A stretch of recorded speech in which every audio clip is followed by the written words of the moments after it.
A local cop and a street-smart social worker start looking into women going missing in their town. They find clues that take them to a far-off pig farm where they discover a scary secret about the town's butcher. With risks around every corner, can the pair work through the town's dark secrets to find the truth? As the film starts, we see a woman running without clothing in the middle of the night. She is confused and is most likely fleeing from someone who intends to hurt her. An elderly couple traveling by saw her. Unfortunately, they accidentally hit her with their vehicle when she abruptly dashed onto the road.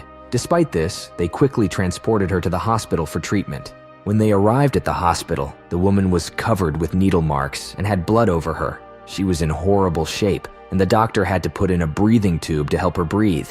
The woman kept saying she was kidnapped and someone was after her, but the police and the doctor thought she was just a drug addict, making no sense. So it makes you wonder, who was she running from? The awful dream she had indicated that the person who seized her was holding her on a farm, and he could have been a hunter because his home was packed with various animal skins and horns. Officer Paul harasses the elderly couple outside the hospital, believing they beat the girl because she was drunk. Officer Paul claims he has seen such incidents before, but the older woman tells him he should be ashamed for dismissing them so lightly, reminding him that the girl is also someone's daughter. Lisa, a social worker, was sent in to help the woman, but she was too terrified to speak with her. The woman ran out of the hospital and was hit by an oncoming truck. Lisa is a loving social worker who wants to help people. She works relentlessly to empower women battling with addiction and has assisted many sex workers in starting new, genuine jobs. Lisa herself overcame drug addiction, a challenge that recently ended her marriage with Jack. Lisa was able to overcome her addiction thanks to the help of her sponsors. While working late, Jack gets approached by Sylvia, a female police officer from their department. She offers to help him clear his thoughts, knowing that he and Lisa had recently separated. However, Jack clarifies that they have yet to entirely break up and are still trying to work things out. Sylvia offers him her shoulder to rely on if he ever needs it. Jack tells Sylvia he isn't ready to give up on Lisa yet. Sylvia informs him that the offer stands if he changes his mind, but Jack appears uninterested in her offer. However, Lisa believes there is more to the story than it initially seems. Even though the authorities say the woman died in the vehicle accident, Lisa discovered she had knife wounds when she arrived at the hospital. The police don't seem concerned about Lisa's worries regarding the knife wounds the woman had before the accident happened. The woman was not the first to be captured. Many women have been kidnapped in recent years. Most of them were prostitutes, and despite multiple reports, no one was arrested. The police frequently assumed that these women had been reported missing, but in most cases, these complaints were ignored. According to the authorities, these women were nomads who were constantly traveling around, looking for new venues to buy drugs and have fun. Lisa decided to learn more about the girl who died. She sees some of the girls she has helped reform and asks them if they know anything about the late girl. At the bar, Lisa meets a red-haired woman who seems indifferent to the story. When Lisa asks if she knows anything, the woman says no and leaves immediately. The other girls tell Lisa the red-haired woman shouldn't be trusted because she's a tweaker. The doctors told Lisa that the strange woman had a sharp smell usually found on pig farms. Moreover, the couple who found her mentioned they were driving on the west side of the city, an area known for its farms. Now Lisa wonders, who is Squealer and what is he doing with the women? Surprisingly, Squealer was the town's butcher and the same person who had been taking the sex workers. He targeted them because people didn't care about them. They were seen as disposable and often didn't have families. Squealer attracted them to his farm by offering them drugs.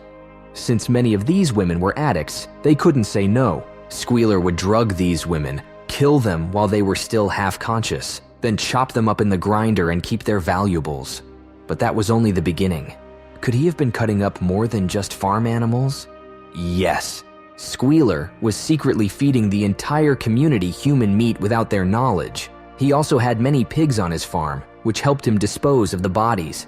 Back at the police station, Lisa pushes them to do something about the missing girls, but they retort that these females are frequently reported missing, and it often turns out to be nothing because they are sex workers. However, Lisa argues that they shouldn't be ignored.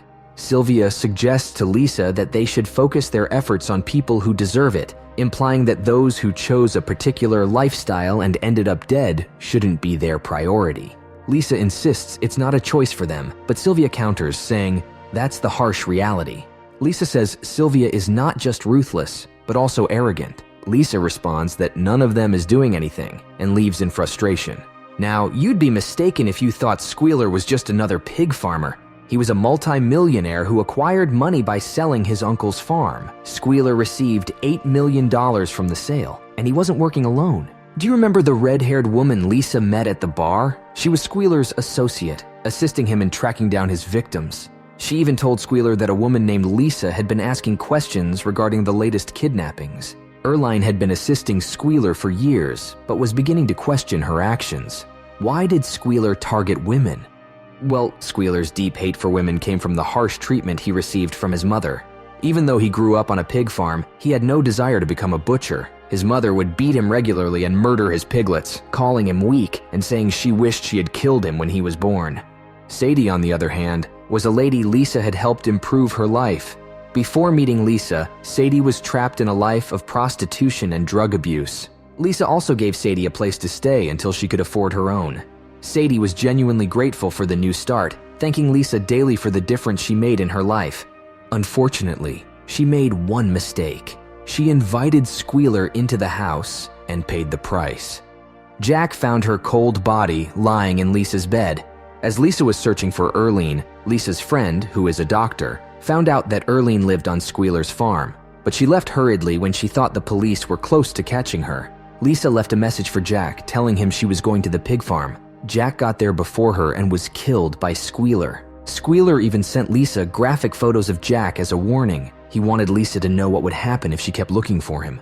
Lisa was determined to make Squealer pay for what he did to Jack and the other women, but the place was like a maze, and she couldn't find her way out.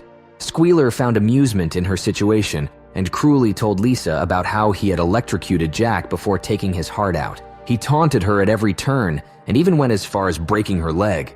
Ultimately, Squealer is a terrifying idea that goes nowhere. However, although it seemed hopeless for her, Squealer was secretly impressed by Lisa's bravery in stepping into danger. Luckily, Lisa managed to turn the tables on him and pushed Squealer into the meat shredder he intended to use on her, making him pay for all the innocent women he had killed.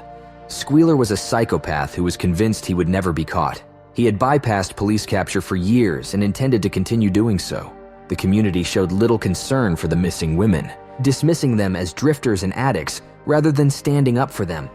When people like Lisa asked the police to dig deeper, they were dismissed with information suggesting that most reports were false. Squealer utilized this lack of care to continue his deadly rampage. Unlike other serial killers, Squealer wasn't driven by a desire for fame or wealth. He simply wanted to kill without ever being caught. He seldom went into town and had Erline to help him stay under the radar. Realizing Squealer's capture was inevitable, Erline strayed herself to avoid getting caught in the fallout and quickly left town.